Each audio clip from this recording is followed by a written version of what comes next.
Good day and welcome to the Nigerian Law Coach channel on YouTube. Today we're going to discuss something that is outside the realm of law, but it's still part of academic excellence. And basically looking at study aids and skills to enable you get through your undergraduate studies with a lot of ease and a lot of success, maximum success.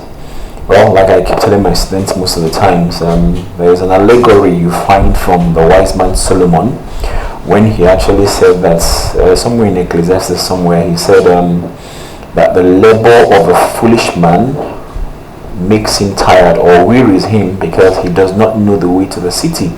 And I keep telling them that it can be allegorically said to be that there is a way to the city of mental excellence and intellectual excellence, and it's just left for you to find it, because if you don't know that way to success academically or mentally, you will just weary yourself and then get yourself tired walking in the way they say it's not wise. You're just working foolishly, working very hard but not achieving much.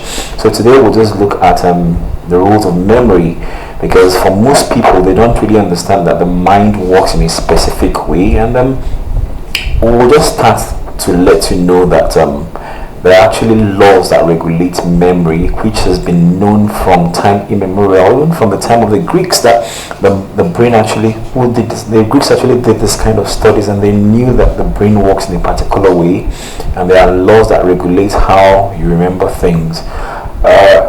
Andrew Carnegie did actually write a work. I think it's entitled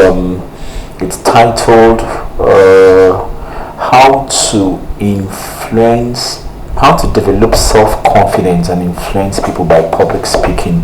And in one of the chapters he did look at these laws of memory which he classified under three headings: the law of concentration. Okay, he called the law of impression, the law of repetition, and the law of association. If you check certain websites, they will tell you that there are more than 3 laws regulating memory, but I think that most of the other laws have their foundation from these 3 basic laws of impression or concentration, like some people will call it, the law of repetition, and the law of association. And basically we will not just depend on what he said in his book to explain these things to you, because there's a practical aspect to it. So I'll talk to you a lot about my own personal experience of memory work. Most people, I've seen people who do teach lectures without looking at any material. They will go for hours, do public speaking for hours without looking at any material.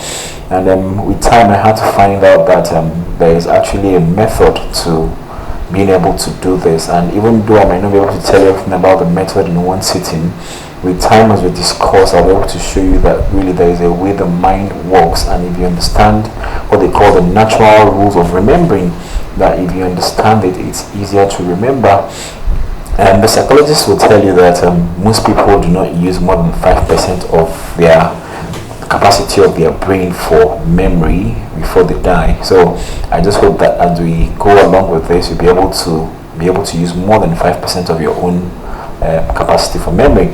So basically we'll start off with the law of concentration today, the law of impression. I'm mixing up the two, impression and concentration, because they're all saying the same thing. Now the law of impression will basically work in this way, that the ability to remember any piece of information depends on the impression that the information made on your mind at the time that you were receiving that information. If something crosses your ears but doesn't really make a definite impression on your brain and on you as a person, you will find out that it will be very difficult to remember that thing when you want to call it up.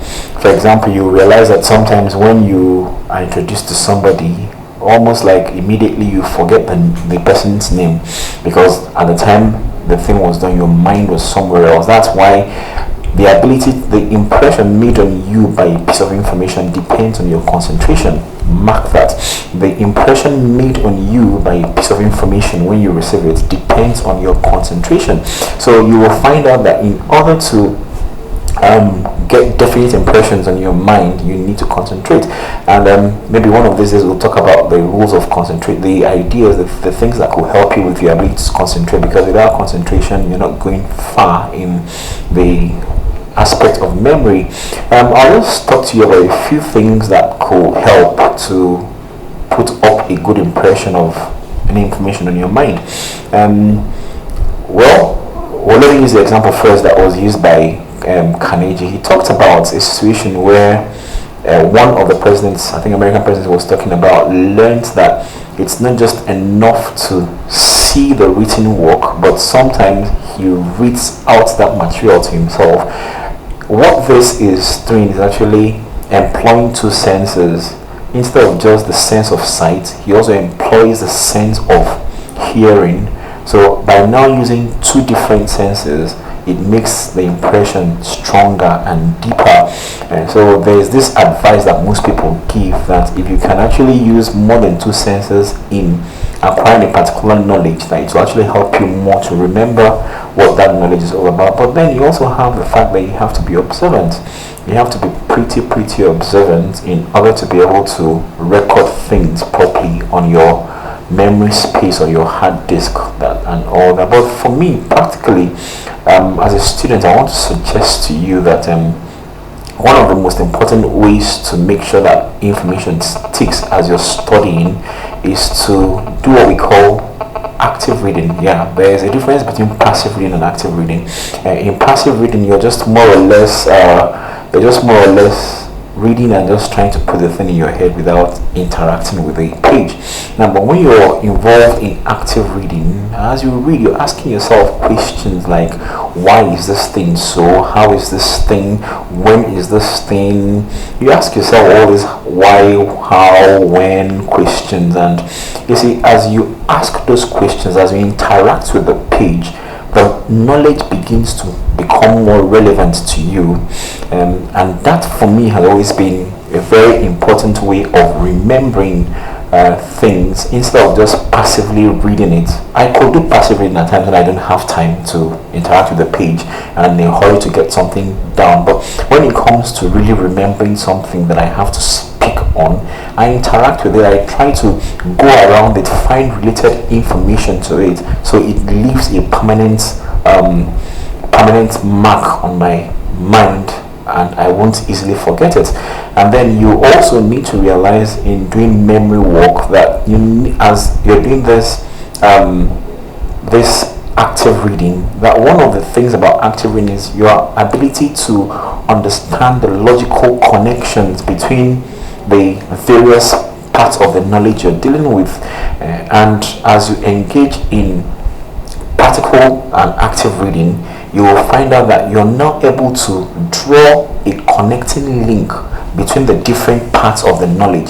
And some of my friends get surprised at times as how these things stick, because as I'm reading, I'm just trying to see how does point 1 connect to point 2, and point 2 to point 3, point 3 to point 4. And once I have that logic in my mind, there's a definite impression already set in my mind, and already there is no way we can actually forget that piece of information. Now, that's about the law of impression, or the law of concentration. Like I said, one of these days we'll talk about various techniques that can actually help to develop further your powers of concentration and help you in this particular area. So we'll stop at that first law today. Tomorrow or another time we will deal with the law of repetition and the law of association, which are also very important laws that will help you in remembering. Bye for now, and then please remember to subscribe to the channel, to the Niger Law Coach channel, and then we'll get in touch with you later. Take care.